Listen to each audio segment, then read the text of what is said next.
الحمد لله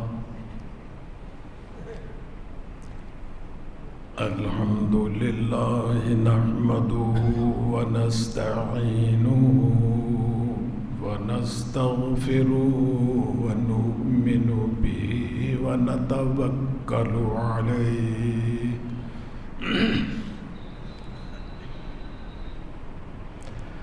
ونعوذ بالله من شرور أنفسنا ومن سيئات أعمالنا من يهده الله فلا مضل له ومن يضلله فلا هادي له ونشهد أن لا إله إلا الله وحده لا شريك له ونشهد أن سيدنا ونبينا ومولانا محمدًا عبده ورسوله صلى الله تعالى على خير خلقه محمد وآله وأصحابه أجمعين.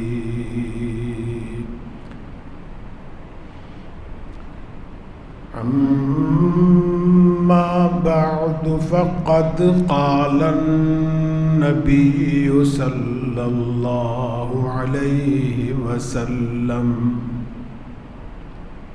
من صام رمضان ثم أتبعه ستا من شوال من صام رمضان ثم أتبعه ستا من شوال كان كصيام الدهر أو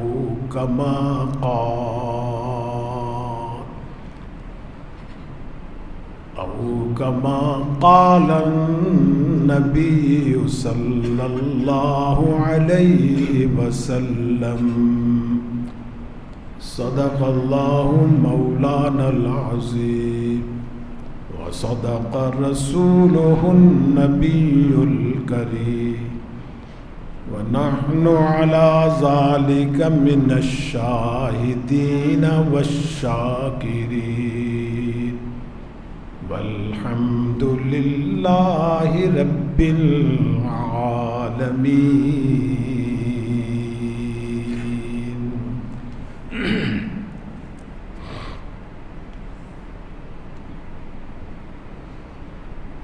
بزرگان محترم اور برادران عزیز، آج اسلامی کیلنڈر کے اعتبار سے اور اسلامی جنتری کے لحاظ سے ہم اور آپ جس مہینے میں موجود ہیں اس کا نام ہے شوال المکرم. یہ مہینہ بھی اپنی مخصوص عبادات کی وجہ سے بڑا مبارک ہے اور بڑا مکرم ہے، قابل تکریم، جیسا کہ خود اس کے نام سے ظاہر ہو رہا ہے. شوال المکرم کا معنی ہے کہ شوال کا وہ مہینہ جو قابل تکریم ہے، عزت دیا گیا ہے. اور یہ مبارک اور محترم مکرم کئی وجوہ سے ہے. ایک وجہ تو اس کی یہ ہے کہ جیسے یہ مہینہ شروع ہوتا ہے، رمضان المبارک کا مہینہ ختم ہوتا ہے اور شوال کا چاند نظر آتا ہے، تو وہ رات ہی بڑی بابرکت ہے۔ احادیث میں اس کو لیلۃ الجائزہ کہا گیا ہے۔ جیسے ہی سورج غروب ہوتا ہے رات شروع ہو جاتی ہے، اور جیسے ہی صبح صادق طلوع ہوتی ہے تو دن شروع ہو جاتا ہے۔ رات کا نام لیلۃ الجائزہ، انعام والی رات، اور دن کا نام یوم الجائزہ، انعام والا دن۔ یعنی پورے 24 گھنٹے کے دن بھی رات بھی دونوں ہی بڑی بابرکت اور بڑی متبرک۔ ساری رات اللہ تعالیٰ انعامات تقسیم کرتے ہیں کہ میرے بندوں نے بڑی عبادت کی ہے، پورے رمضان میں انہوں نے روزے رکھے، تراویح پڑھی، تلاوت کی، استغفار کیا، اعتکاف بیٹھے۔ دیکھو نا، تھوڑا سا غور کیجئے، جب رمضان کی یکم تھی جہاں ہم کھڑے تھے تو بڑا مشکل نظر آ رہا تھا کہ مہینے بھر کے 30 روزے رکھنے، پھر رات کو پہلے 17 رکھتے تھے، بیچ میں اور 20 شامل کرو تو 27 اور 37 رکھتے ہیں، رات کو کھڑے ہو کے پڑھو، پھر رات کو جاگو بھی، آخری عشرے میں جاگنے کا حکم ہے، لیلۃ القدر میں جاگنے کا حکم ہے، کاروبار چھوڑ کے اعتکاف بیٹھنے کا حکم ہے۔ یہ سارے اللہ تعالیٰ کے حکم تھے، اللہ کے بندوں نے پورے کیے۔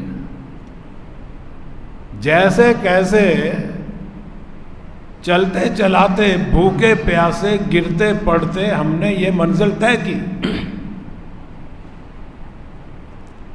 اللہ کی توفیق سے۔ اور پھر عید کے دن انعام لینے کے لیے حاضری بھی ہو گئی، بہت سے لوگوں نے رات کو بھی اللہ سے انعامات حاصل کیے۔ تو اس پر اللہ تعالیٰ کا جتنا شکریہ ادا کریں اتنا ہی کم ہے۔ وہ خواجہ صاحب کا ایک شعر ہے، فرمائے کہ مقام فنا تک جو پہنچے ہیں اے دل، مقام فنا تک جو پہنچے ہیں اے دل، کہ مر گئے مگر آ گئے ہم۔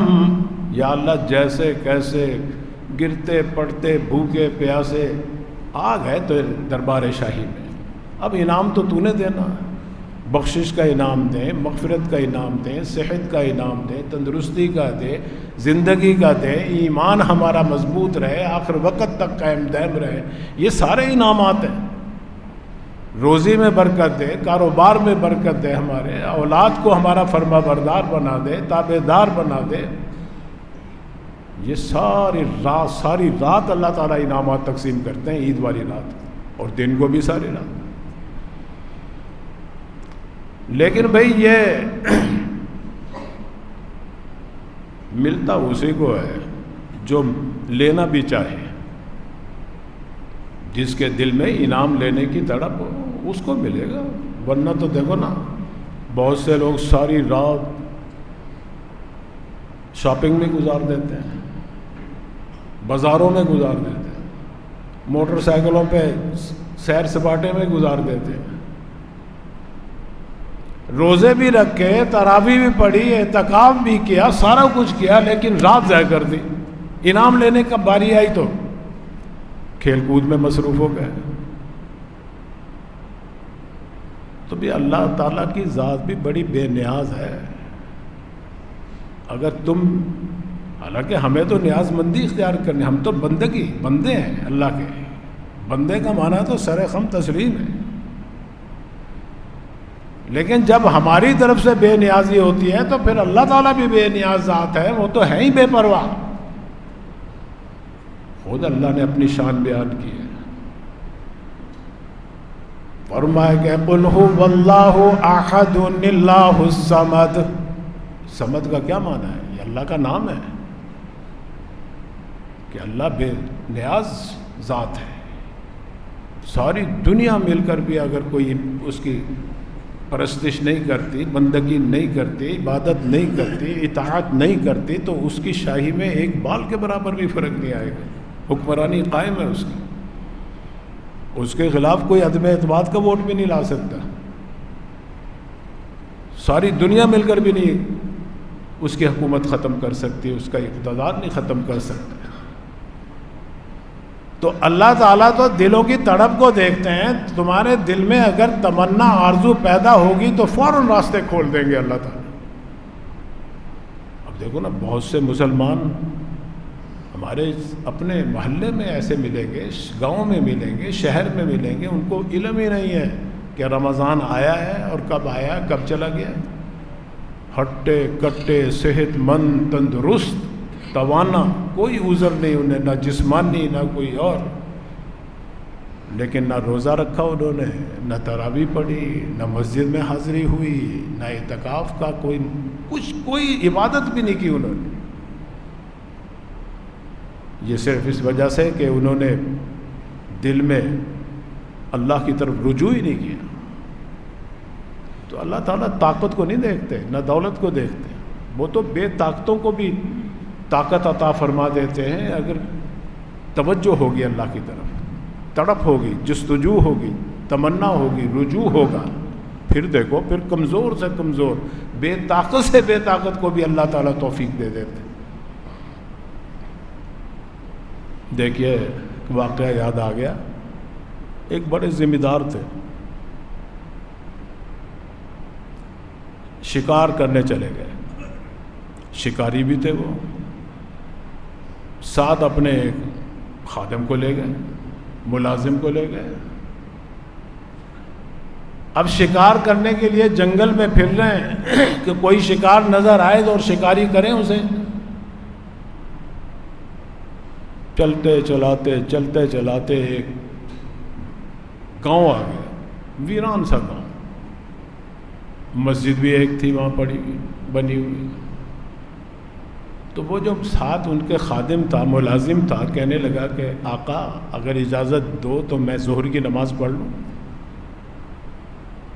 اب تھا تو وہ اس کا جو آقا وہ بھی مسلمان، اتنی اخلاقی جرت نہیں تھی کہ انکار کرتا. کہتے جاؤ جلدی سے پڑھ کے آ جاؤ. جیسے آج کل بھی بہت سے سیٹھ جو ہیں، جلدی سے جلدی پڑھ لو نماز، نماز جلدی پڑھ لو. وہ گیا مسجد میں، جا کے وضو کیا اور قیام، رکوع، سرب سجود ہوا. نماز سے فارغ ہو کے ہاتھ اٹھا کے اللہ سے مانگ رہا ہے. اب اگر دیکھا جائے کہ یہ مسجد جو ہے دربار شاہی ہے، اندر جو بیٹھا ہوا ہے وہ بادشاہ ہے اور باہر جو کھڑا ہے وہ اس کا ملازم ہے، خادم ہے، چوکیدار ہے. آقا باہر کھڑا ہے اور ملازم اندر ہے، تو بادشاہ تو یہ نظر آ رہا ہے. اب جب دعا مانگتے مانگتے کچھ دیر ہو گئی تو باہر سے وہ آقا، اس کا مالک، چیخا، چلا کر کہنے لگا. اس کا نام تھا رمضان، ملازم کا نام. باہر سے چیخ کے کہہ رہا ہے، او رمضانی باہر آؤ. اس نے اندر سے جواب دیا، آقا میں تو آنا چاہتا ہوں، آنے نہیں دیتا. وہ مالک بڑا حیران ہوا، جھانک کر دیکھا سارا چاروں طرف مسجد خالی پڑی، کوئی بھی نہیں ہے اس میں. اسے بڑا غصہ آیا. کہتا رہے کمبخت جھوٹ کیوں بولتا ہے، اندر تو کوئی بھی نہیں ہے، کون نہیں آنے دیتا. خادم نے جواب دیا، جی حضور، جو آپ کو باہر سے اندر نہیں آنے دیتا وہ مجھے اندر سے باہر نہیں آنے دیتا. اسی کو مولانا روم رحمۃ اللہ علیہ فرماتے ہیں. فرمایا کہ بود مور حوث داشت کے در کعبہ رسد، بود مورے ہوس داشت کے در کعبہ رسد، دست بر پائے کبوتر زد و ناگہاں رسید۔ مور کہتے ہیں، مورے یہ چونٹی کو، بالکل نحیف سی کمزور سی مخلوق ہے۔ مولانا ہمیں اور آپ کو نصیحت کے لیے یہ فرما رہے ہیں کہ دیکھو، ایک چیونٹی نے دیکھا کہ حج کے مہینوں میں قافلے جا رہے ہیں حج کرنے، بیت اللہ کی زیارت کرنے۔ اس چیونٹی کے دل میں بھی تمنا پیدا ہوئی کہ یا اللہ مجھے بھی اپنے گھر کی زیارت کروا دے۔ اب انتہائی بے طاقت مخلوق ہے، جا نہیں سکتی، کوئی سبب نہیں ہے، بظاہر کوئی ذریعہ نہیں ہے، کیسے جائے؟ لیکن دل میں تمنا پیدا ہوئی۔ اور اللہ کی وہ ذات ہے جو زمین پر چلتے ہوئے مخلوق کے دلوں کو، بھیدوں کو نہیں جانتے، بلکہ کوئی غار کے اندر، پہاڑ کے اندر، اس میں پھر چٹان ہو، چٹان کے اندر پھر کوئی اور کیڑا بھی ہو، اس کا بھی دل کے بھیدوں کو اللہ جاننے والے ہیں۔ اللہ تعالیٰ نے جب چیونٹی کے دل کی تمنا کو دیکھا تو فوراً انتظام کیا کہ ہم انتظام کرتے ہیں۔ ایک کبوتر اڑتا ہوا جا رہا تھا حرم شریف کی طرف، حکم دیا نیچے اتر جاؤ، چیونٹی سے کہا کہ اس کے پاؤں سے چمٹ جاؤ، اور کبوتر کو حکم دیا کہ یہاں سے اڑو، سیدھا حرم شریف میں جا کے اس کو اتار دو۔ اسی کو مولانا فرما رہے ہیں، فرمائے کہ بود مورے ہوس داشت کے در کعبہ رسد، دل میں تمنا پیدا ہوئی یا اللہ مجھے کس طرح کعبہ پہنچا دے۔ بود مورے ہوس داشت کے در کعبہ رسد، دست بر پائے کبوتر زد و ناگہاں رسید، فوراً اللہ نے پہنچا دیا وہاں۔ بے طاقت مخلوق بالکل۔ آج دیکھا ہوگا آپ نے بہت سے لوگ اسی مسجد کے ارد گرد بھی ہوں گے کہ نہیں توفیق ہوئی مسجد میں آنے کی انہیں رمضان شریف، پتہ ہی نہیں ان کے گھروں میں روزہ کیا ہوتا ہے، تراویح کیا ہوتی ہے، اعتکاف کیا ہوتا ہے، لیلۃ القدر کیا ہوتی ہے، اللہ کے انعامات کی قدر ہی نہیں ہے ان کے دلوں میں، علم ہی نہیں ہے انہیں۔ حج بھی فرض ہے ان کے اوپر، ساری زندگی خیال نہیں آتا، زکوٰۃ بھی فرض ہے، ساری زندگی خیال، نماز فرض ہے، کبھی مسجد میں آنے کی توفیق نہیں ہوئی۔ کیوں؟ دل میں تمنا ہی نہیں ہے، تڑپ ہی نہیں ہے۔ تڑپ ہوگی تو اللہ تعالیٰ راستے بنا دیتے ہیں، توفیق اسی کی ہوتی ہے۔ جیسے حدیث آتی ہے نا عید کے بارے میں کہ یہ جو بڑے بڑے اجتماعات ہوتے ہیں عید کے دن، ایسے ہی نہیں ہو جاتے کہ تمہارے اپنے ہی قدم چل پڑے اس طرف۔ اس دن اعلان ہوتا ہے، جیسے ہی صبح صادق طلوع ہوتی ہے، زمین کے فرشتے جو ہیں چوراہوں میں، چوکوں میں، سڑکوں پہ کھڑے ہو کے اعلان کرتے ہیں، اعلان منادی ہوتی ہے کہ اے مسلمانوں چلو اس رب کے شاہی درگاہ کی طرف، شاہی دربار کی طرف، اس بادشاہ کے رب کریم کی درگاہ کی طرف جو بہت احسان کرنے والا ہے اپنے بندوں کے اوپر بھلائیوں کے ساتھ، بڑے انعامات تقسیم کرنے والا، کہ خود حکم دیتا ہے کہ روزہ رکھو، نماز پڑھو، خود حکم دیتا ہے، اور پھر خود توفیق بھی دیتا ہے، اس کی قوت بھی دیتا ہے، تمہیں طاقت بھی دیتا ہے، اور پھر خود اس کا انعام بھی دیتا ہے، صلہ بھی دیتا ہے، اجر بھی دیتا ہے۔ اور قسم کھا کر کہتے ہیں اللہ تعالیٰ فرشتوں کو گواہ بنا کر، قسم ہے میری عزت کی، قسم ہے میرے جلال کی، قسم ہے میرے علو شان کی، میرے مرتبے کی، کہ آج جو مانگو گے میں دوں گا، گناہ بھی معاف کروں گا، معاف ہی نہیں کروں گا بلکہ نیکیوں میں تبدیل کروں گا، اور تم بخشے بخشائے گھر جاؤ گے۔ تو یہ انعامات کے دن تھا، عید والا دن، سارا دن، صرف یہ نہیں ایک گھنٹہ جو ہم عیدگاہ میں گزارتے ہیں وہی نہیں، ہم تو اسی سمجھتے ہیں کہ بس ہو گئی عید، ہو گئی معافی، وہاں معافی ہوگی، گھر میں جا کے پھر نافرمانی ہوگی، تو اس معافی کا کیا فائدہ ہوا؟ بھائی کوئی حکومت تمہیں انعام تقسیم کرتی ہے، تم گھر جا کے اس کے ساتھ بغاوت کا اعلان کرتے ہو، تو کہاں انعام رہے گا تمہارے پاس؟ چھین لیا جائے، سلب کر لیا جائے گا۔ تو سارا دن اللہ تعالیٰ انعامات تقسیم، ساری رات عید کی جو ہم بازاروں میں ضائع کر دیتے ہیں۔ تو میں عرض یہ کر رہا تھا کہ یہ مہینہ بھی بڑی برکت والا ہے، یہ نہیں کہ رمضان مبارک تھا وہ تو گزر گیا، چلو چھٹی ہو گئی، اب نہ نماز نہ روزہ نہ کوئی اور نیکی کا اہتمام، وہی پرانی زندگی، وہی پرانی مصروفیات، وہی لہو و لعب، کھیل تماشا۔ نہیں، رمضان تو ہمیں ٹریننگ دیتا ہے کہ باقی مہینے بھی اس طرح ہی گزارو۔ ایک مہینہ ریہرسل کا تھا، ٹریننگ کا تھا، تربیت کا تھا۔ اس لیے اللہ تعالیٰ نے اپنے نبی کے ذریعے اس مہینے میں بھی روزے کی عبادت بھی رکھ دی کہ چلو رمضان میں تو تم باقاعدگی سے رکھتے تھے، مسلسل رکھتے تھے، یہاں تمہیں سہولت دے رہے ہیں، آسانی دے رہے ہیں، فرض نہیں رکھ رہے، فرض نہیں کیا، باقاعدگی نہیں ہے اس کے اندر۔ 6 روزے رکھ لو اس پورے مہینے کے اندر۔ اب بعض لوگ مسئلہ پوچھتے ہیں، اس دفعہ کئی پوچھ رہے ہیں کہ جی دوسری یعنی عید کے اگلے دن میں نہیں رکھ سکا روزہ، تو کیا آپ رکھ سکتا ہوں؟ یہ ایسے ہم نے اپنے آپ کو مشکل میں ڈالا ہوا ہے، مسئلہ پوچھتے نہیں علماء سے، پھر خود مصیبت میں پھنس جاتے ہیں، محروم بھی رہ جاتے ہیں پھر نیکیوں سے۔ کہاں لکھا ہے کہ اگلے دن نہیں روزہ نہیں رکھا تو پھر رکھو ہی نہ؟